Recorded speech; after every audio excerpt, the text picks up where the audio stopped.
Kiku is a perfect example of how Oda can write amazing secondary characters.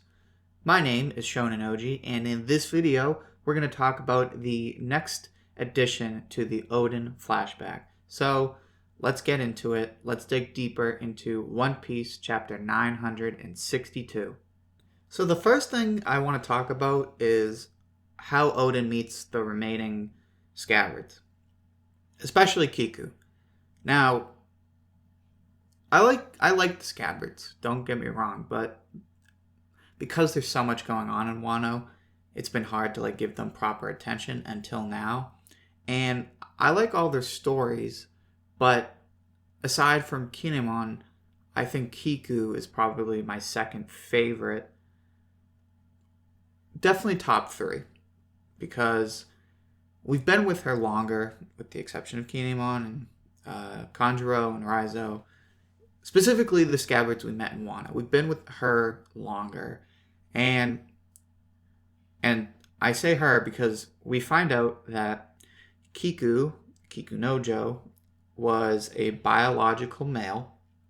And she was the younger brother of Izo. Izo being the pirate from the Whitebeard Pirates who was dressed like a geisha. So, just for clarification's sake, Kiku is born a biological male, but she identifies as a she, a her. So, for the sake of this video, I'm going to call her Kiku.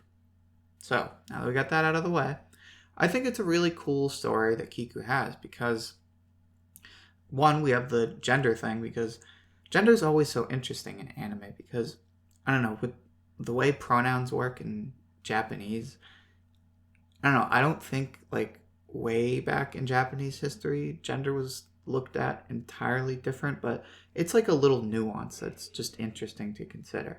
So, I also like that it ties into her being a dancer, because if you're not familiar with the kabuki dance, the traditional Japanese drama, there were a lot of times where young men and younger men would dress up like women to play female parts. And I like that is tied into Kiku's identity, because it doesn't feel like it's out of the blue. It doesn't feel like Oda just said, all right, you know what, we're gonna have a LGBTQ character because why not? It makes sense to do it now. It makes sense to do it when they're in Wano, when it is an actual cultural occurrence in Japan and in Japanese history. So I like that it's part of this play and it's part of the culture, and I think it adds more to Kiku's character. Now, Kiku is definitely a fascinating character because, like I said, we've been with her for a while, and she has layers. She's not a completely flat character when we first meet her. If you're watching the anime, you might think that she was kind of boring in the beginning because she was just the typical very let the man do the saving. She was a typical female anime character, just But obviously, in the manga, we find out that she's actually a badass, and she dons that mask in the prison, and then later she dons that samurai armor. So we know Kiku's a badass. So, I don't know, I think she's a good example of how Oda doesn't just write secondary characters for the sake of having secondary characters. He writes those secondary characters, but he also puts time and effort into these characters. I guess what I'm trying to say about Kiku, and just to not rant for the whole video, is Oda gets a lot of criticism for not writing good female characters, and I think Kiku is an example of how Oda just approaches it differently. There are a lot of shows where they write these female characters and they could be tokens, or they can be the token badass female character where it's oh, look at this female character, oh, she doesn't need a man, and you're just oh, okay, whatever. But no, Kiku is different. Like, she's very feminine, but she's proud of it. Like, she doesn't hide the fact that she likes to wear the dresses, she likes to put her hair in a ponytail, she has big, beautiful eyes. Like, she embraces her femininity, but she also, like, doesn't take crap. So I think she's the perfect example of, like, how Oda puts thought into secondary characters that you might not think of right away. And she's also a great example of how Oda isn't just going to give us, like, a badass female character for the sake of doing it. He's going to give us a really cool female character for the sake of having a really cool female character. Or for the sake of having a really cool, interesting character who also happens to identify as a female. But aside from Kiku, Oda meets all the other scabbards. And there's 3 other scabbards that we don't see Oden meet, which is Kawamatsu, Inuarashi, and Nekomamushi. And I just want to say, like, I get that it makes sense for them to wash up on shore, but I'm kind of disappointed that we don't get to see Oden meet Kawamatsu, because personally, I like that Kawamatsu is not like one of these, like, children in need, like, oh, he's such a bad seed, but then Oden turns him around. No, he's like a mature character, so it makes sense that that's not how he's gonna tie in.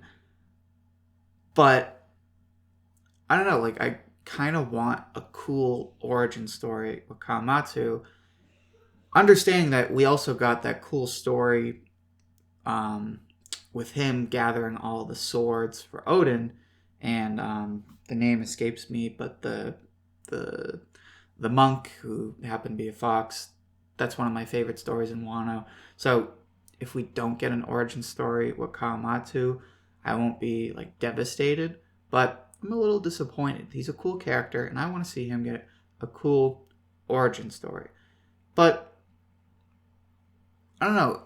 I had always wondered how Nekomamushi and Inuarashi were gonna get to Wano, and, like, again, it makes sense that they would wash up, because that's how you get on Wano, is you try to get up and then your ship breaks and then we washed up on the beach.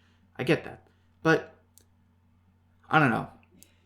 I think it's, like, just strange that we're not hearing why they just happened to leave Zoe. I guess they're kind of like Oden and they wanted to go on an adventure. I don't know.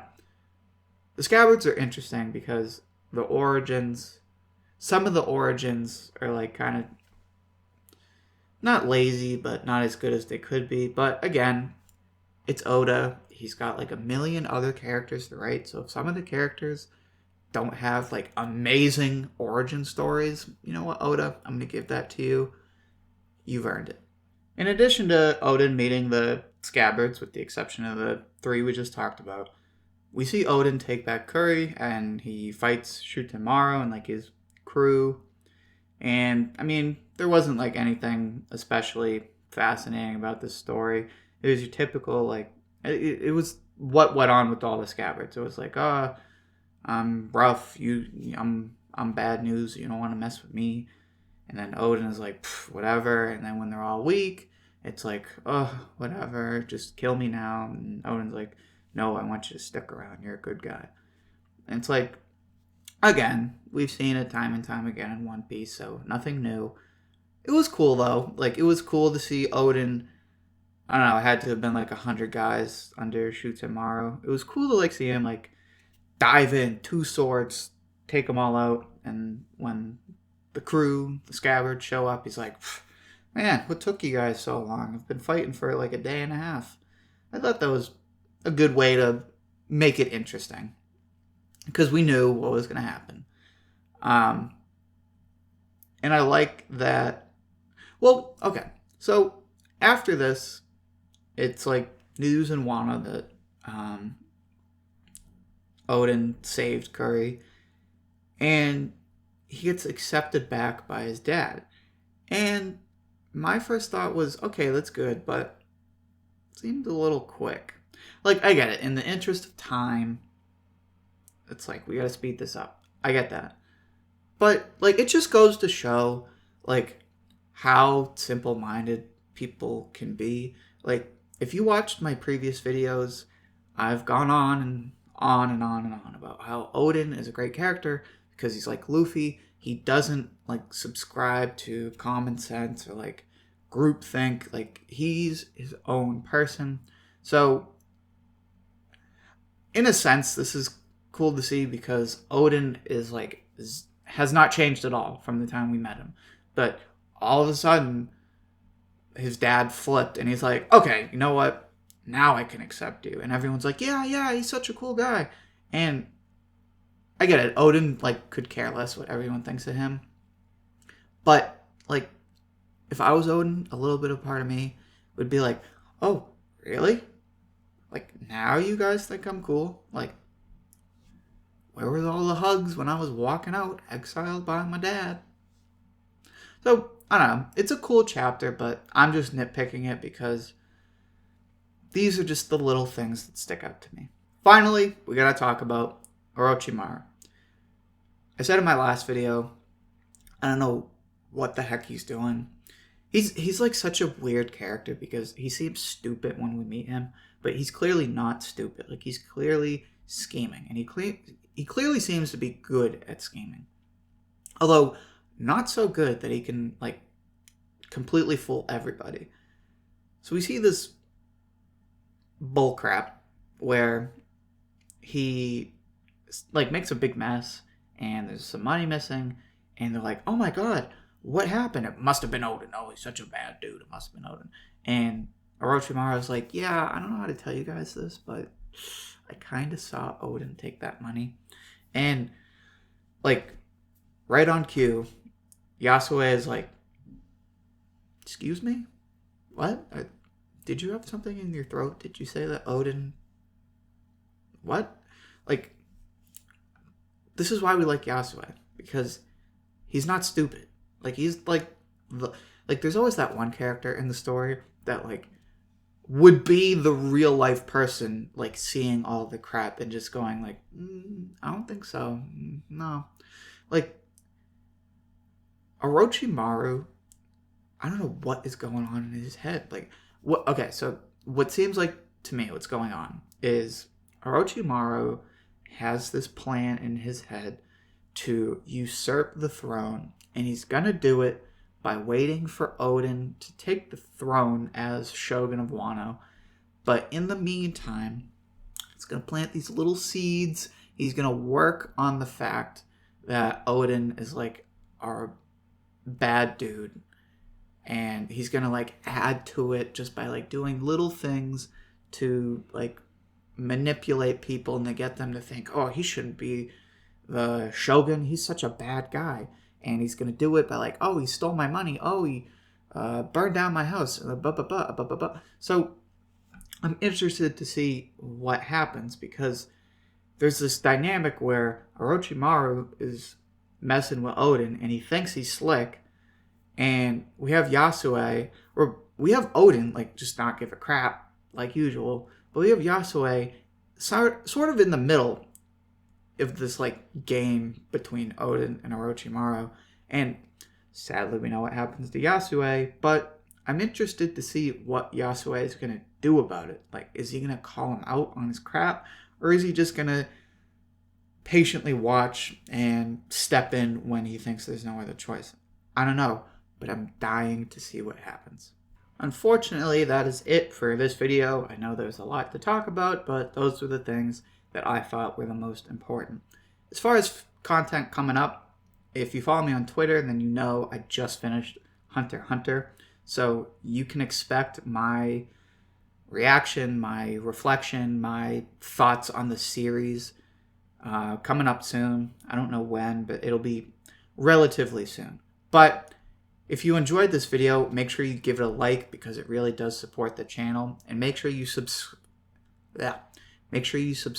to the channel so that you can see my content when it comes up. If you'd like to follow me as I read chapters, watch episodes, like Hunter x Hunter, make sure you follow me on Twitter because I am pretty active. Thank you for watching, and I hope to hear from you soon.